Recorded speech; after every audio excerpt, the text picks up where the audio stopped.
This is Charlotte, and this is rain. Drizzling rain.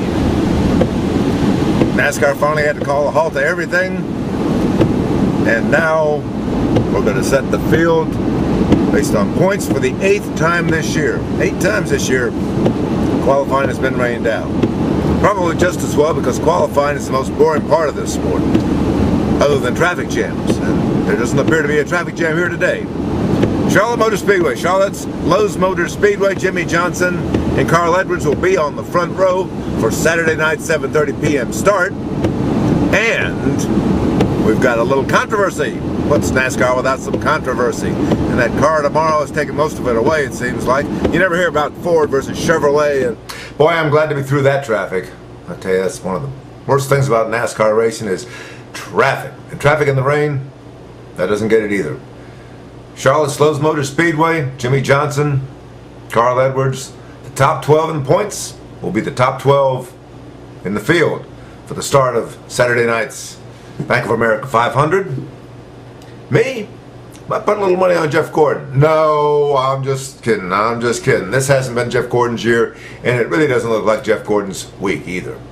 We've got a few things going on in the garage area. We've got Kevin Harvick taking on Carl Edwards. Remember, Kevin Harvick was the guy that, after that little outrage that Carl had with Matt Kenseth last fall at Martinsville, accused him of being on steroids. Carl didn't like that, or the hoot. And Sunday, after Carl rammed into the back of the 16 car in a bump draft that went awry with about 15 laps to go in the Talladega 500, Kevin Harvick said, I don't think his fans are going to like him being a pansy all day, running in the back, and then when he gets up front, he didn't even know how long the nose of his car was. Suffice it to say, those two guys aren't getting along very well. They got into a Chevy match today. NASCAR says, hey, don't ask us. Let them settle it. They could settle it in Friday night's Busch race, the nationwide race. They were both in the field, and I don't know that it might not spill over. They've got some teammates. Roush has 5 teams. Childers has 4 teams, and there are a lot of friends on both sides. Could be kind of messy if NASCAR doesn't step in, but NASCAR's not been stepping in much lately. But it looks like to me they're going to step in with this car tomorrow and allow Goodyear to make not only bigger tires for the car next year, but also use bigger wheels. Right now, they've got a 12-inch tread on a 9-inch wheel, which means it's lopsided, which means the sidewall is under a lot of pressure. Should be pretty much straight up like this. The way NASCAR has them doing it, it's like this. No wonder they got problems like that at Talladega, and probably some of the other tracks that we've had problems at. Bigger wheels, bigger tires. Could be a solution. NASCAR's thinking about it. It's about time they did something about it. They've done a lot of thinking about the car tomorrow and not much doing. Leaving it to these guys to try and fix something that is a very complex physics project.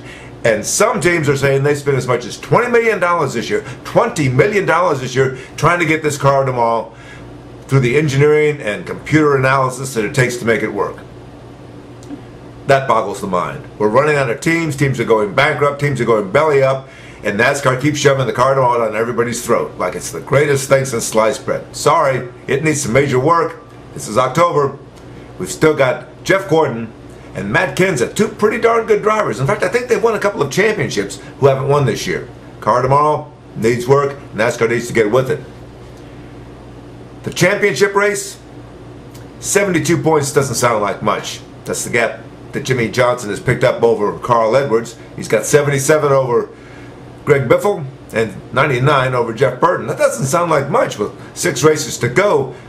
But the guys are saying, hey, this race looks like Jimmy Johnson's to lose. And if you remember how Jimmy Johnson goes down the stretch, him and Chad Knaus, they're tough. They pulled off 4 in a row last year to make the runaway championship. And they could make it 3 straight championships this year if it holds up. This is Jimmy Johnson's track. He used to be the king of Charlotte. See how well he does this time around. And on a sad note, T. Taylor Warren died the other day at 83. Now, T. Taylor is a classic, legendary photographer. He's been at all the races for years and years and years. And if you remember the 1959 Daytona 500 photograph, that was his. 3 abreast, side by side, Lee Petty winning. T. Taylor, good man. That's the story. Thursday, Charlotte Motor Speedway, qualifying rained out for the 8th time this year. Jimmy Johnson's on the pole, Carl Edwards is outside, and Kevin Harvick is back there and probably more than a little miffed at being out of the hunt. Mike Mulhern for the Winston-Salem Journal, journalnow.com.